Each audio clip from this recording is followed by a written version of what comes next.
Juriscast, o seu podcast jurídico. Olá, amigos advogados, olá, minhas amigas advogadas, sejam todos bem-vindos a mais um episódio do Juriscast, o seu podcast jurídico. Eu sou o Thiago Facchini e hoje é dia de conversarmos sobre LGPD e os reflexos na saúde. Então fica até o final deste episódio que tem conteúdo novo para você aprender aqui com a gente, tudo bem?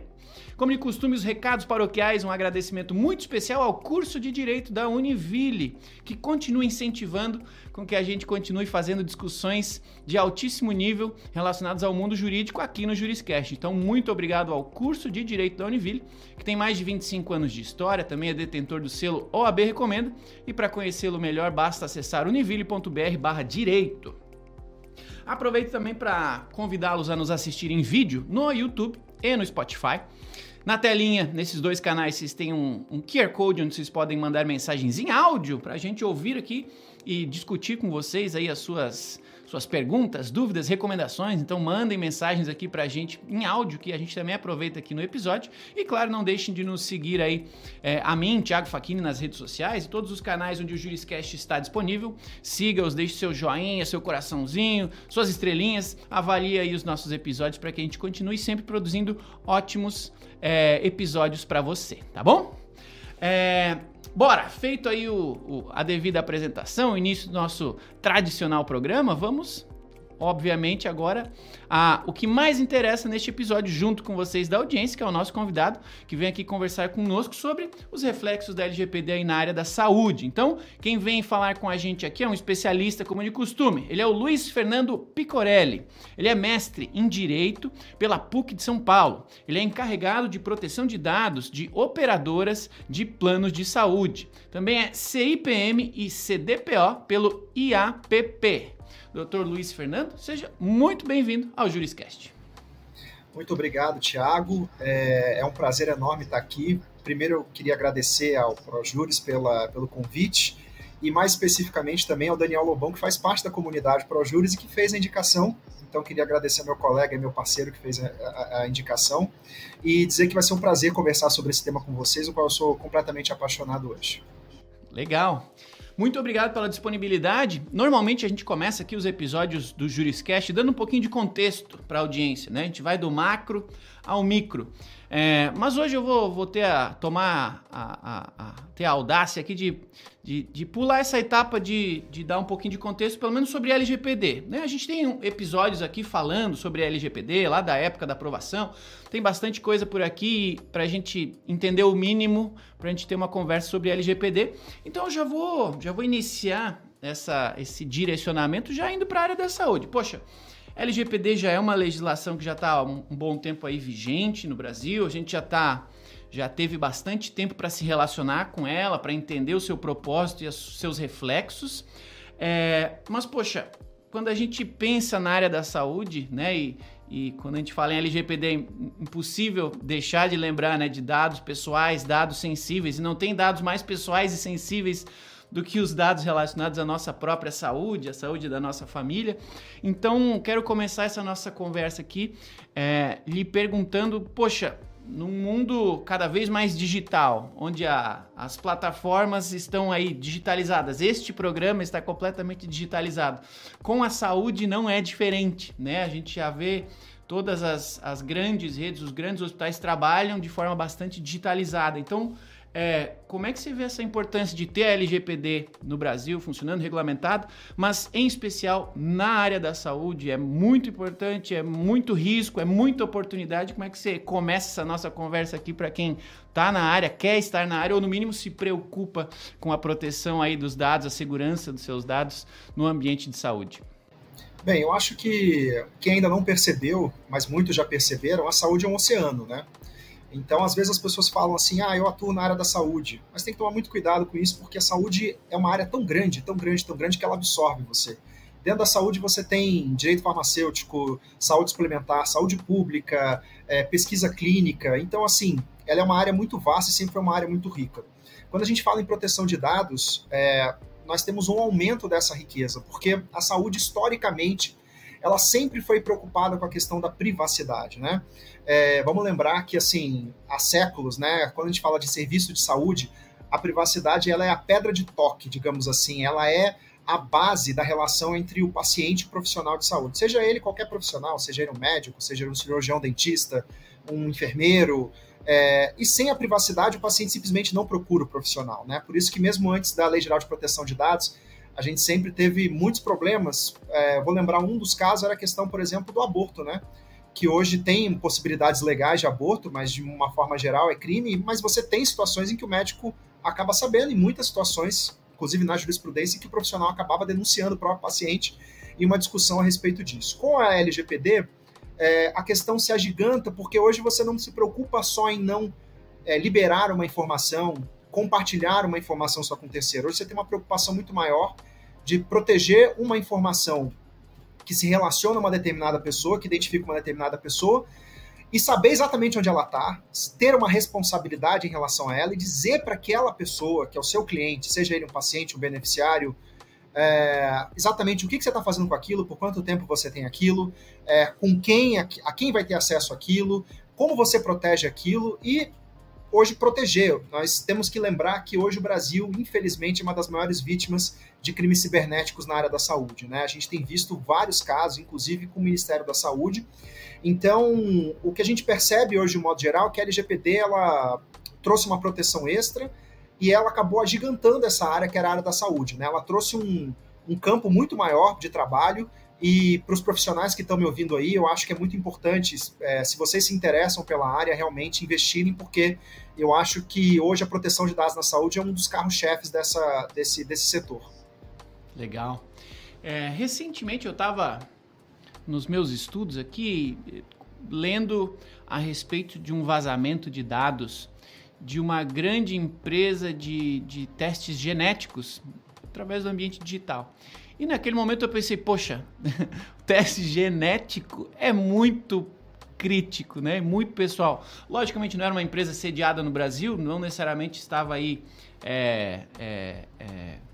atrelada à vigência da LGPD, mas me veio a reflexão, poxa, se vazaram dados genéticos de uma empresa desse tipo, poxa, qualquer outra clínica, hospital, plano de saúde, poderia sofrer o mesmo tipo de problema, né? E uma outra realidade que a gente já vem vivendo também, um pouco tentando fazer aqui uma analogia, todo mundo já tem o seu aplicativo de banco no celular e agora o Banco Central está puxando muito forte essa transformação aí do Open Banking, né? Uma instituição bancária poder compartilhar dados de seus usuários com outra instituição bancária, e aqui também tem um risco gigante, né? De acesso à informação, acesso indevido, dados sensíveis e tudo mais. Então, usando esses dois artefatos aqui, um vazamento de uma empresa de dados genéticos, esse inevitável avanço para o mundo digital e a interconexão entre sistemas, entre empresas e entre entidades, né? Você entende que no mundo jurídico a gente já está, no Brasil, né? A gente já está cuidando com o devido carinho, pensando nesse futuro breve de, poxa, o que é o dado comum, o que é o dado mais sensível, o que a gente vai tentar regular a respeito de o que pode transitar, o que não pode, onde que entra o consentimento. Poxa, como é que a gente está nesse momento de uso ou de pensar no futuro do melhor uso para os dados que a gente hoje já está captando? Eu diria que nós estamos num momento muito melhor hoje do que nós estávamos em 2018, quando a lei foi publicada e começou um movimento do mercado para se adaptar à legislação, quando ela ainda não havia entrado em vigor, né, o que começou, na verdade, em 2020 e depois se finalizou em 2021, mas ainda estamos muito aquém daquilo que eu acho que seria o ideal, o adequado para que a gente pudesse dizer, olha, estamos num nível de maturidade, vamos dizer assim, adequado. Por que eu digo isso? Porque, primeiro, que nós temos um país de dimensões continentais, né? Isso é uma coisa que a gente tem que sempre lembrar. O Brasil, ele não é São Paulo, ele não é o Rio de Janeiro, ele não é Minas Gerais. O Brasil é muito maior do que isso, né? Então, o Brasil é Vilhena, em Rondônia, o Brasil é Santana do Livramento, no Rio Grande do Sul. O Brasil tem uma série de nuances. E você achar que uma clínica, um consultório que está numa cidade do interior, que ainda trata com dados em papel, ele vai estar no mesmo nível de maturidade, às vezes, de que um grande hospital.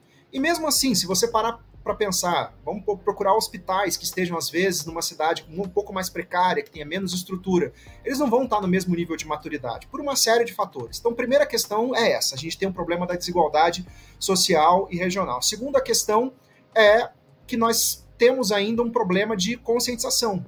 Hoje a gente tem uma Autoridade Nacional de Proteção de Dados que ela é nova, que ela não consegue abarcar todos os setores, e por uma questão de falta de braço mesmo, é impossível que ela consiga estar em todos os lugares ao mesmo tempo. Então, o que ela faz hoje? Ela tenta tratar com prioridades. Né? Hoje nós temos a agenda regular, apaga incêndio. Né? Então, hoje, inclusive, assim, vários painéis eu vejo, às vezes, a NPD participando, né? E pessoas, às vezes, criticando a NPD. Olha, você não olha para as desigualdades regionais, olha, você não está olhando isso, aquilo. Mas, assim, na verdade é que é impossível, né? Com essa estrutura que eles têm hoje, fazer isso. Então, a gente tem essa dificuldade também. Né? A gente tem uma dificuldade de braço, uma dificuldade de ser uma regulação muito recente. Então, melhorou muito, porque com a publicação da Lei Geral de Proteção de Dados, muitas empresas correram atrás de uma adaptação, mas ainda estamos muito aquém. Por quê? Porque além de ter no mercado empresas que ainda não procuraram essa adaptação, que não têm essa conscientização, ou que acham que tem que fazer muito pouco ainda nesse momento,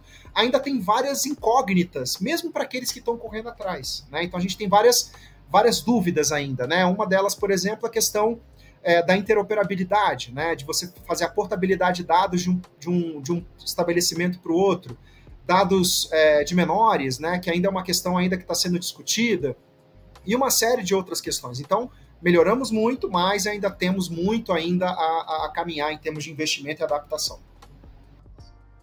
Bastante trabalho para os advogados, então. Tomara, né? Que tenha bastante oportunidade para a gente trabalhar com isso. E citando aí um ponto que você comentou há pouco, o Brasil é continental e por conta disso, e uma característica bastante peculiar do Brasil, a gente tem um sistema público de saúde, né, que também está precisa seguir as normas e a LGPD como um todo. E na sua visão você vê que o mundo privado, né, você como atuante aí no mundo privado, encarregado, né, de proteção de dados em operadoras de planos de saúde, você acha que o SUS, o poder público, está muito atrasado, não está atrasado, está puxando tendência? Como é que você vê essa discrepância entre o cuidado, a preocupação e a capacidade de tratar bem os dados dos usuários do Sistema Único de Saúde em comparação com os demais? Estamos no caminho certo por lá também? Olha, eu acho que o sistema público de saúde tem um desafio assim, hercúleo, porque hoje o nosso Sistema Único ele funciona de que forma? Né? Ele, na verdade, ele é um sistema regionalizado e hierarquizado, é uma rede que está na mão de várias empresas diferentes, não seriam vários entes, né, no caso, entes da federação. Nós temos aí a União, os estados, o Distrito Federal e os municípios. Então, para começo de conversa, nós temos isso. E cada um deles é autônomo, então um não manda no outro, digamos que é cada um no seu quadrado. Nós temos as competências que estão definidas ali na Lei 8.080. E esse é o primeiro desafio. Você está lidando ali com uma estrutura gigante em que cada um desses entes vai ter seu próprio encarregado, né? E a segunda questão hoje nós temos uma estrutura que está sendo construída pelo Ministério da Saúde, né? Vamos lembrar que hoje o Ministério da Saúde tem uma secretaria especializada em transformação digital, que é a CEDIGE. Essa CEDIGE hoje, ela tem um grupo de trabalho, ela tem um comitê gestor que é voltado para a estratégia de saúde digital de 2020 a 2028, se eu não estou enganado, e também para o SUS digital, e dentro dela tem um grupo de trabalho LGPD. Então, para começo de conversa, ele já tem uma visão, já tem um grupo de trabalho instituído para ter essa visão, que é uma visão macro, porque hoje o Ministério da Saúde ele tem uma estrutura macro em que ele faz um supervisionamento e direcionamento em relação às demais estruturas, né? Além disso, o Ministério da Saúde tem uma encarregada de proteção de dados. Inclusive, eu a conheço, uma pessoa extremamente gente boa, vale muito a pena, inclusive, chamar um dia para ela conversar, que é a doutora Adriana Marques, que é uma procuradora da Fazenda Nacional, que foi cedida para a secretaria, a CEDIGE, né? e hoje ela a gente até brinca com ela, sobrecarregada de proteção de dados, porque assim, ela cuida da maior estrutura que tem no Brasil, né? Assim, não tem, o trabalho que ela tem é 100 vezes maior do que qualquer encarregado de qualquer empresa que existe. Então, é um desafio muito grande e muito hercúleo. Claro que a gente sabe, né, que ainda existem muitos desafios para o Ministério da Saúde, né? O Ministério da Saúde ainda, além dessa questão da estrutura, da questão da autonomia, existem essas desigualdades regionais. Nós temos casos já identificados pela NPD de secretarias de saúde estaduais terem sofrido vazamento de dados por problemas mesmo de controle de acesso, né? Um procedimento ali de controle de acesso que não foi devidamente apurado acabou gerando um vazamento de dados em determinado sistema. Então a gente sabe que existem muitos desafios. Nós tivemos, inclusive, situações envolvendo até o próprio Ministério da Saúde, né? A gente teve aí um desvio do próprio DNS, né, que é o Domain Name Server, que acabou dando a impressão de que o Ministério da Saúde tinha perdido acesso a determinados dados, mas não era o que tinha acontecido, mas o cara conseguiu entrar lá e pelo menos dar essa impressão, né, como se fosse um truque de mágica, que aquela informação já não estava lá. Então a gente tem desafios, a gente sabe que existem desafios, mas é como eu disse no início, tanto para o setor privado quanto para o setor público, ainda tem muito caminho a percorrer, mas já estamos muito melhor do que estávamos, e agora, inclusive, estamos discutindo a criação de uma agência reguladora aí de segurança cibernética. Então, tem muito caminho, sim. A gente tem muito desafio, muita estrutura, tem uma questão política também, né? Entrou um governo novo, que tem uma visão completamente diferente do governo antigo, e, naturalmente, isso causa impactos, isso é normal. Mas, assim, acredito que, com o trabalho que está sendo feito no Ministério da Saúde, muita coisa a gente tem para avançar. Legal. Tem oportunidade? A gente já detectou aqui na sua fala, alguns riscos e, por consequência, oportunidades. Mas antes de falar aqui em oportunidades para os advogados, né, pontos de atenção para quem está aí na área jurídica apoiando essas empresas, essas entidades, é importante falar também de outro advento tecnológico, que é a telemedicina, né? A telemedicina é algo que surgiu aí com mais força a partir da pandemia, mas ela aproxima, através de um dispositivo digital, um celular, um computador, aproxima o paciente do médico. E por ali também transitam dados pessoais, dados sensíveis.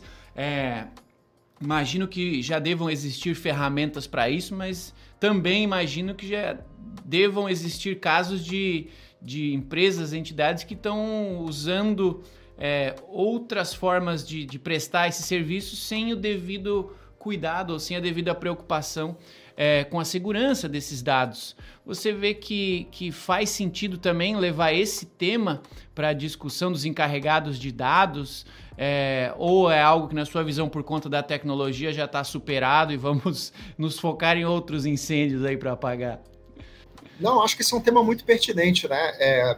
Eu, que trabalho como encarregado de proteção de dados de operadores de plano de saúde, vira e mexe, a gente lida com prestadores, né, inclusive prestadores da área de tecnologia e prestadores que fornecem ou só ferramenta de telemedicina ou telesaúde, vamos botar assim, porque muitas vezes são profissionais que vão além da medicina, que prestam também esse serviço. É muito comum hoje, por exemplo, você ver esse tipo de serviço sendo prestado por psicólogos, né? Uhum. E, além disso, ferramentas maiores que fazem uma gestão completa de clínica, que tem dentro do seu escopo ferramentas de telemedicina. E, assim, para mim, eu acho que se eu fosse dar uma dica para o público que está aí me assistindo, né, eu acho que eu diria o seguinte: eu acho que o que falta muitas vezes no mercado que a gente vê é a experiência do usuário. Muitas vezes a experiência do usuário ela é pensada apenas no sentido de, olha, o que o usuário vai se sentir mais agradável, o que vai ser melhor para ele, o que vai ser mais confortável. Mas não é bem assim, né? Não é só isso. Ele precisa ter transparência do que está acontecendo dentro da ferramenta. Então, a primeira questão que eu vejo muito nas ferramentas, né, quando eu lido com esse tipo de caso, é isso, né? A gente vê, às vezes, uma falta de preocupação em dizer ao usuário, por exemplo, às vezes eu encontro ferramentas de telemedicina que estão utilizando inteligência artificial, sem dizer para o usuário que estão fazendo isso, né? Então, ele está ali coletando informações daquele paciente durante o atendimento, utilizando inteligência artificial, sem que o paciente saiba que aquilo está sendo utilizado. Às vezes, inclusive, uma ferramenta que é fornecida por um terceiro, né? Que não é aquela que está sendo, onde ele está sendo atendido. Então, a pessoa não sabe que o dado dele está indo para um terceiro. Ou, às vezes, ferramentas que utilizam essa mesma tecnologia para planos de cuidado, sem dizer para a pessoa, olha, nós vamos coletar os seus dados e não vai ser aqui um ser humano que vai dizer para você qual é o plano de cuidado, e sim uma uma ferramenta, né, uma inteligência artificial. Então, a primeira questão que eu diria para quem está nos assistindo, e a gente enfrenta muito isso nas ferramentas de telemedicina, é que sim, existem muitos problemas ainda, né, dentro desse mercado. Acho que o primeiro deles é pensar sempre numa entrega e não pensar efetivamente uma preocupação com o usuário em relação à informação dele, essa relação de confiança que eu coloquei logo no início. Segundo, eu acho que você colocou uma questão importante, que é a questão realmente da segurança da informação. Pensar efetivamente em problemas com integração, né, APIs, que são muito comuns dentro desse mercado, você fazer uma integração com o sistema do seu cliente, pensar efetivamente para onde que vão essas informações depois que a consulta é feita, e principalmente, né, que é uma questão que eu tenho visto muito, a questão de uma gravação compulsória, né, algumas ferramentas colocam isso, e hoje a regulação diz especificamente, né, que isso não vai acontecer sem autorização do paciente. Então, eu acho que ainda tem muito, sim, problemas, eu acho que existe um problema ainda do mercado de querer inovar, mas não se preocupar muito com a questão da conformidade do compliance.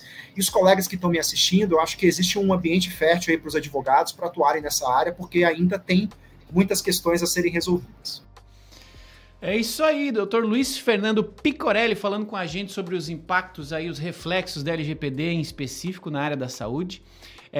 Sem dúvida você está aprendendo tanto quanto eu, e eu quero lhe pedir aí a gentileza de que você avalie esse episódio ou comente nele aí para que a gente continue levando o conhecimento aqui do Juriscast, em especial dos nossos convidados, a mais pessoas que também estão estudando a área, também têm curiosidade sobre o tema. Compartilhe esse episódio, avalie ele e comente, que todas essas interações aí ajudam o algoritmo lá do YouTube, do Spotify, seja de qual canal você esteja assistindo a gente, ajudam a levar este episódio para mais pessoas. Tudo bem?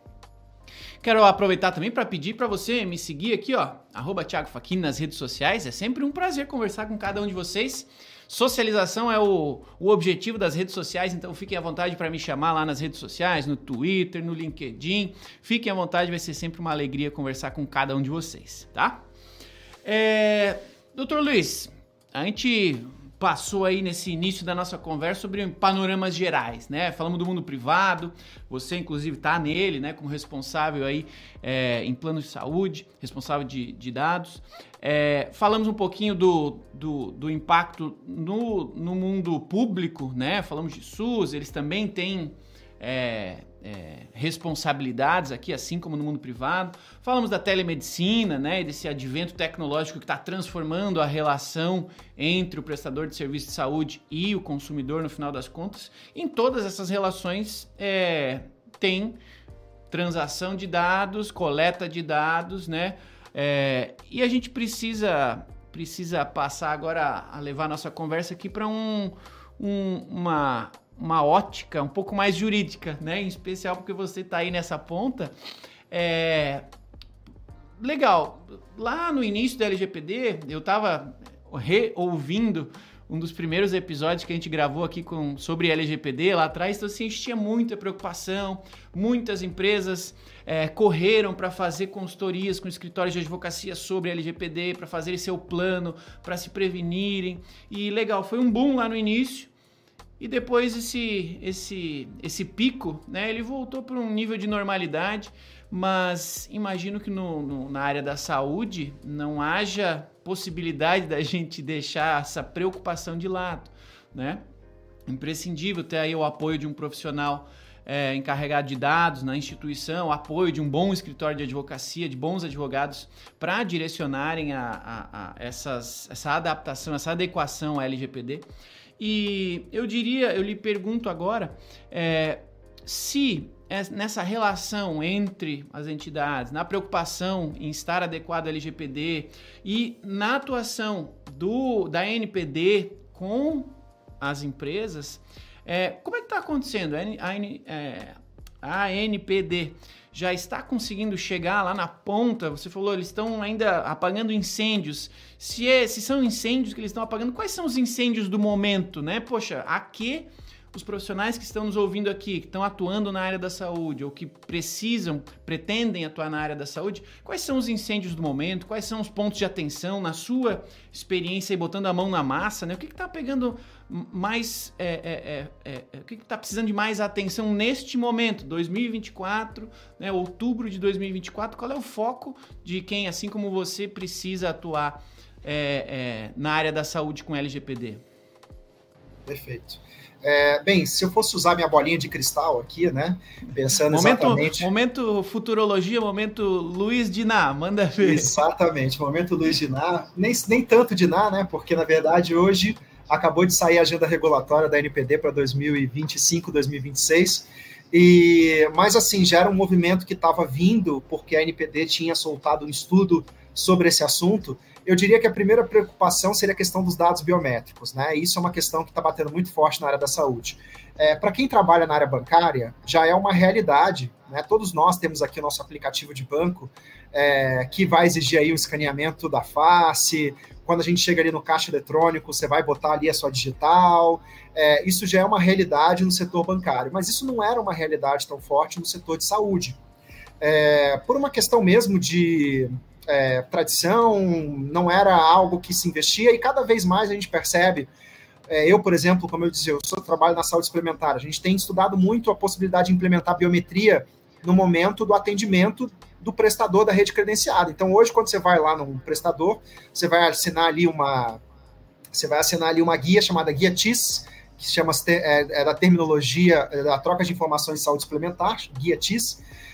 Mas a ideia é que no futuro você talvez utilize a sua digital, para que você não tenha uma fraude ali no momento do atendimento.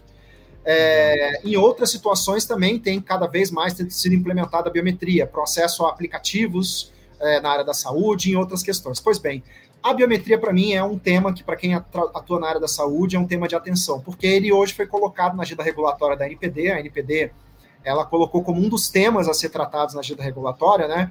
Para quem não sabe, a agenda regulatória é, digamos assim, o planejamento que a NPD tem para aquele biênio que vai seguir agora, e certamente, então, significa que em algum momento vai sair alguma norma, vai sair algum guia orientativo, vai sair alguma coisa a respeito de dados biométricos, provavelmente restringindo ainda mais a utilização de dados biométricos, né?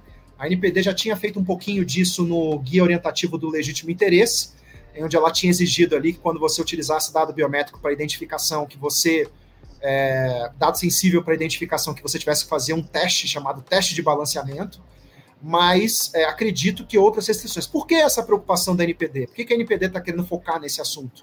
Porque isso é um tipo de informação, né? Hoje você tem ferramentas, até mesmo a própria inteligência artificial, que você consegue utilizar esse tipo de informação. Imagina se essa informação da sua face é capturada, para poder acessar outros tipos de sistema. Então, ele rouba ali aquele escaneamento da face que você fez no sistema X e utiliza esse mesmo escaneamento para poder acessar aí a sua conta bancária ou qualquer outro tipo de aplicativo no Y.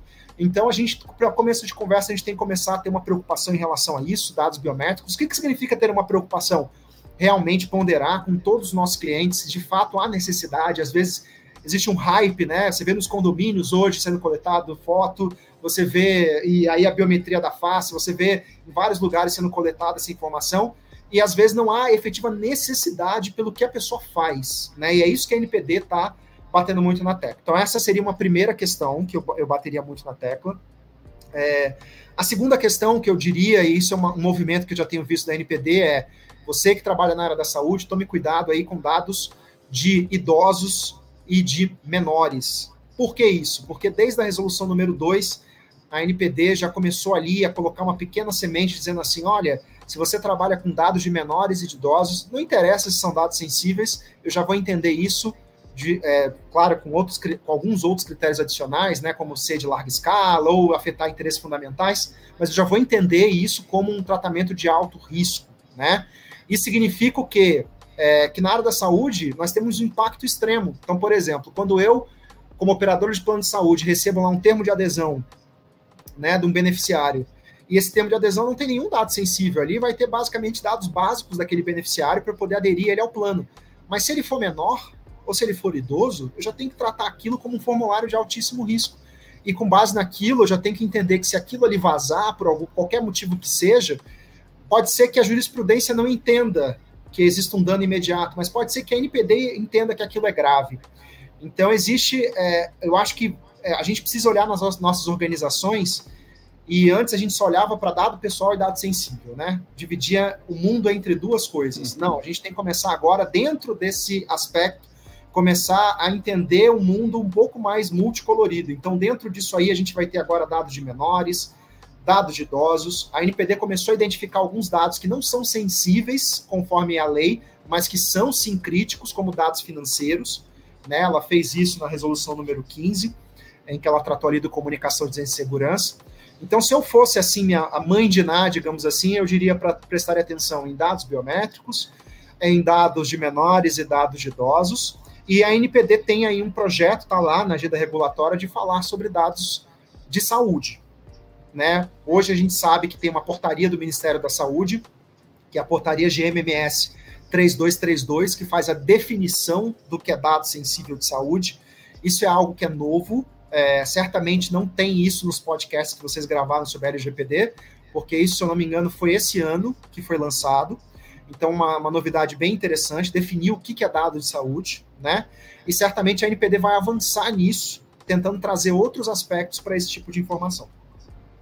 Que legal, para você que estava aí, ó, curioso para ter dicas práticas, acabou de ganhar 3 aqui, ó, 2 especialistas, de quem está lá no front, vivendo o dia a dia. Eu fiquei feliz com as suas sugestões aqui.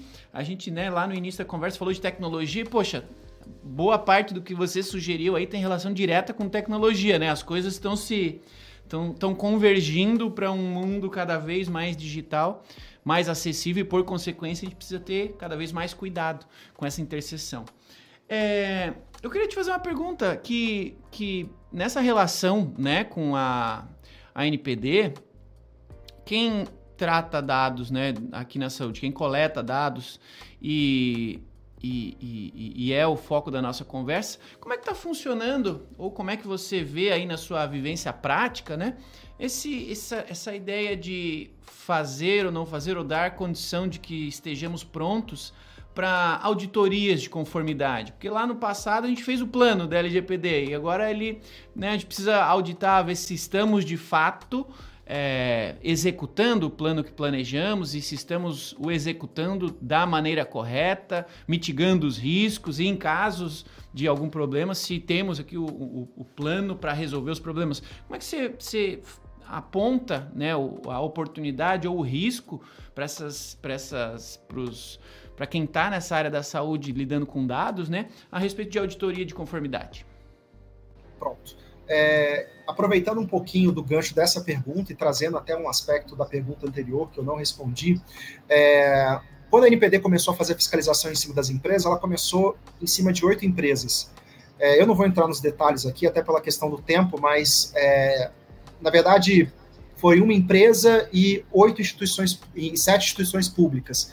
Por que isso? Porque ela está começando a mostrar, através das instituições públicas, o que ela quer dos agentes privados. Por um motivo muito simples, né? E não é declarado, mas é o que eu acredito. Ela não pode aplicar multas ou penalidades pecuniárias contra pessoas de direito público. Ela só pode dar advertências. Então, através disso, ela pune, ela também não deixa de punir, ao mesmo tempo ela educa. Uma das e aprende também, né? Aprende. Deve ter bastante aprendizado aqui na execução do plano, né? Então, isso faz parte da regulação responsiva, que é antes de você punir os agentes, você tentar educar, orientar, e começaram com isso, dando punições para os agentes públicos. Começaram através, primeiro, do Ministério da Saúde, também teve secretarias de saúde, e aí isso foi mostrando para nós alguns nortes, né? O que eles estavam ali querendo. Então, por exemplo, eles valorizam muito a questão do relatório de impacto. Essa é uma questão que a gente percebe muito claramente, né? O que é relatório de impacto? É um documento que está previsto no artigo 38 da Lei Geral de Proteção de Dados, que diz que em determinadas situações críticas, inclusive que envolvam dados sensíveis, você tem que fazer um relatório ali dizendo por que você está coletando aqueles dados, quais são as medidas que você está utilizando, o que você está fazendo para mitigar aquelas informações. Então, isso, por exemplo, foi um indicativo para nós. Então, vamos começar primeiro pelo que a NPD mostrou para nós com essas fiscalizações. Então, essa é uma primeira questão, ponto de partida, que eu acho que qualquer empresa no mercado tem que começar. Ou seja, olhar o que a NPD já apontou de errado nas empresas. Então, o que ela começou apontando de errado? O que você está fazendo em relação à transparência? Ela foi atrás das grandes empresas de tecnologia e falou, olha, seu aviso de privacidade não está bom. Você não está sendo claro em relação ao que você está coletando, como você está coletando. Então, esse é um ponto de preocupação. Olha, você não faz relatório de impacto, então você tem que olhar isso. Olha, você não faz controle de acesso, ou seu controle de acesso é falho. Quando você instituiu esse controle de acesso, você não fez a experiência do usuário para mostrar exatamente se aquilo ali era correto, adequado, estava seguro ou não. Então, acho que esse é um ponto de partida. A NPD começou por essas grandes... E é o que ela está fazendo hoje. Até pelo fato de ter um pouco braço, hoje ela tem focado muito em pessoas jurídicas de direito público, tem ido, sim, atrás de empresas privadas, né? Um caso emblemático é da Meta. A gente tem visto algumas situações em que a NPD tem atuado, mas hoje ela tem feito um foco muito grande em pessoas jurídicas de direito público e tem recebido muitas denúncias, tem lá processo de fiscalização. Hoje, se vocês quiserem, inclusive é possível acompanhar mais ou menos, né, não consegue entrar nos processos, mas você consegue fazer algum acompanhamento da quantidade de processo de fiscalização que eles até têm página a respeito disso. Mas ainda assim tem pouco braço para fazer uma fiscalização como se fosse uma batida nas empresas, né? Então isso ainda não existe no mercado, né? Então isso é uma questão que a gente sabe que não acontece. Mas não é só a NPD que faz a fiscalização. Então isso é muito importante para a gente entender. Hoje, por exemplo, a ANS, quando ela recebe uma reclamação, né, referente a um vazamento de dados, a compartilhamento de informações com terceiros, ela está encaminhando essas situações para a NPD. Então, você tem outros órgãos que estão ajudando a NPD com denúncias, com encaminhamentos, e que a gente tem que se preocupar. Certamente os conselhos profissionais estão fazendo a mesma coisa, certamente outros órgãos públicos estão fazendo a mesma coisa. Então, acho que essa é uma primeira coisa. Em relação à questão da auditoria, né? A partir disso que a NPD já apresentou, a gente já tem um norte. Mas o que eu diria em relação à auditoria para essas clínicas, para esses consultórios, que eu acho que foi a sua pergunta? Primeira questão, a gente precisa tomar cuidado. O que é fácil é frágil. Então, o que a gente vê muito no mercado às vezes, clínicas, eu converso muito com clínicas, consultórios, eu vou fazer adaptação. Então, eu vou alterar aqui meus documentos jurídicos, o pessoal da informática vai fazer algumas mudanças e está tudo certo. Ok, está tudo certo com base no quê? Qual é o parâmetro que você está usando? Porque isso, para mim, parece extremamente simples, extremamente simplório. É claro que a primeira questão você tem que adaptar a sua auditoria, o seu levantamento ao porte daquela organização que você está olhando. Mas você tem que ter algum parâmetro. Isso é algo que eu vejo que falta muito nas organizações. Qual é o seu parâmetro? Hoje a NPD tem um checklist de medidas para pequenos agentes. Esse é um parâmetro? Pode ser um parâmetro? Pode ser um parâmetro. Né? Claro que você vai ter que adicionar outras coisas, mas qual é o parâmetro que você está usando? Hoje a gente tem, por exemplo, o pessoal fala muito das ISOs, né, que são normas internacionais, mas você também tem o cada vez mais famoso NIST, né, que é o National Institute of Standards of Cybersecurity, que é basicamente uma organização norte-americana que tem padrões internacionais também de segurança cibernética, proteção de dados, privacidade. Então, o NIST, por exemplo, é um padrão que a gente utiliza bastante. Então, assim, qual é o parâmetro? Né? Com base em que você está dizendo que existe uma conformidade? Hoje, o próprio Conselho Federal de Medicina tem parâmetros voltados para o prontuário. Né? Você tem, por exemplo, a SBIS, que é a Sociedade Brasileira de Informática em Saúde, que tem o NGS1 e NGS2 como um padrão, efetivamente, de segurança e de conformidade de ferramentas de saúde, principalmente prontuários eletrônicos. E a gente precisa saber qual é o parâmetro. Então, acho que essa é a primeira questão. Seu parâmetro é o que a NPD estabeleceu, é a LGPD. Então, eu vejo muita falta desse parâmetro. Eu acho que isso faz muito parte de uma cultura de educação, de conscientização, né, que precisa ser feita não só pelos advogados, né, mas, além disso, também pelos profissionais da área da saúde, pelas organizações públicas, não só a NPD, porque a NPD ela cuida de A a Z. Ela não tem como fazer uma imersão no setor de saúde. E eu acredito muito, né, que ela vai depender dessa regulação setorial para a gente conseguir avançar ainda mais. Boa, essa citação não estava na nossa pauta aqui, mas sou curioso. Você acredita que, né, exercitando de novo aqui a futurologia, você acredita que a gente vai para uma linha de regularização setorial? Você acha que vai ser necessário cuidar diferente, de ramos diferentes, ou especificar dados diferentes para áreas diferentes? Qual é a sua visão? Eu acho que isso vai ser um caminho inevitável, porque é impossível, na minha visão, que a NPD consiga abarcar todas as áreas, por vários motivos, mas assim, hoje você tem uma composição da diretoria muito forte que vem da área de telecomunicações, né, que tem essa formação de telecomunicações, e naturalmente não tem como você ter um diretor de cada setor do mercado, né? Então, o que vai acontecer? E já está acontecendo.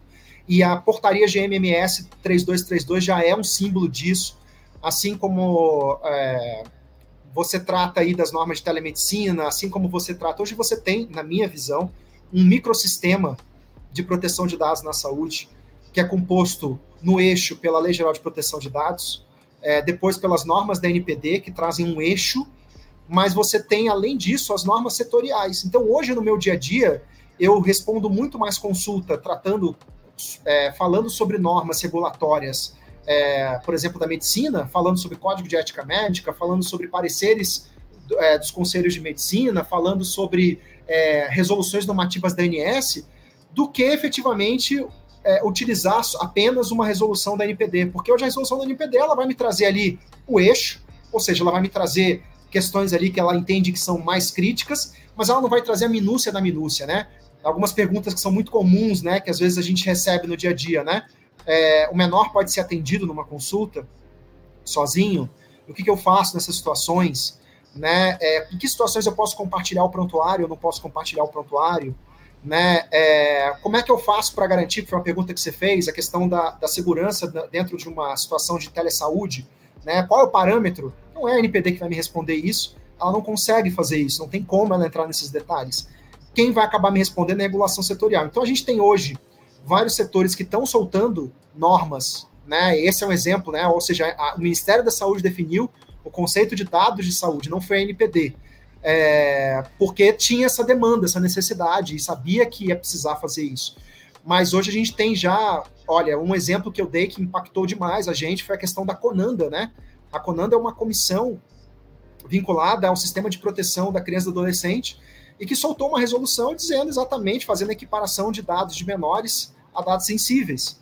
Então, veja, a gente tem vários órgãos que estão por aí soltando várias normas, isso já está acontecendo, que afetam diretamente a proteção de dados. O profissional dessa área, da área da saúde, aquilo que eu sempre falo, precisa estar antenado com todas essas áreas, né? Muito mais do que conhecer apenas as resoluções da NPD ou o que a NPD entende a respeito do assunto A ou B. Ele precisa efetivamente mergulhar nas normas regulatórias, porque é fundamental para trabalhar no dia a dia. Sensacional, dá vontade de ficar falando mais uma hora aqui. Se o tempo permitisse, a gente já ia fazer uma mini pós-graduação aqui para a audiência do Juriscast, porque claramente você está aprofundando bem o tema e de forma bastante prática. Super legal. Pena que o tempo não permite e por conta dele, para a gente nos encaminharmos aqui para o final da nossa conversa, se você pudesse dar uma dica para dois perfis aqui, o advogado que está nos ouvindo e quer passar a atender, quer passar a ajudar instituições da área da saúde nessa linha, né, do apoio à adequação LGPD, que dica você dá? A mais especial, a mais importante para ele. E para o outro lado da história, para o encarregado de dados, para o responsável pelo jurídico de uma entidade da área da saúde, que dica que você dá para ele também, para que eles saiam desse episódio aqui já reparando aonde que eles têm que botar o foco para, quem sabe, amanhã já ter uma atuação ainda mais eficiente? Tá. O profissional que está querendo prestar serviços para empresa de saúde, a dica que eu dou é entenda seu cliente. Né? Entenda o que o seu cliente quer e, principalmente, tente falar na língua do seu cliente. Porque, muitas vezes, o grande problema que a gente percebe dos profissionais que acham que não precisam se adequar ou acham que as coisas vão demorar é que ele realmente vê aquilo, às vezes, como um atraso, algo que vai fazer para evitar multas. Se você puder mostrar para ele o quanto também esse tipo de adaptação melhora em relação à efetividade dele, aos processos dele, melhora em relação a ele como organização, eu tenho certeza que você vai conseguir vender um valor muito grande para ele. Então, entenda que, para ele, essa coisa de evitar multas, até pelo cenário que a gente está desenhando aqui, realmente é muito distante. Não é isso que vai atraí-lo, mas certamente, se você mostrar para ele que o concorrente dele, por exemplo, já está fazendo isso, que o paciente dele valoriza isso, que isso vai agregar muito em valor em relação ao negócio dele, em relação ao atendimento dele, eu acredito que você vai conseguir atingi-lo de uma forma muito melhor. Em relação ao encarregado de proteção de dados de uma organização de saúde, né, o que eu diria é, saia da caixa. O jurídico, efetivamente, ele não vai resolver todos os problemas. Saber apenas a regulação não vai resolver. Eu tive que estudar muito sobre informática, tive que entender muito sobre segurança cibernética, né? pouco que eu sei é graças a isso. Tive que conversar com muitos profissionais, aprender.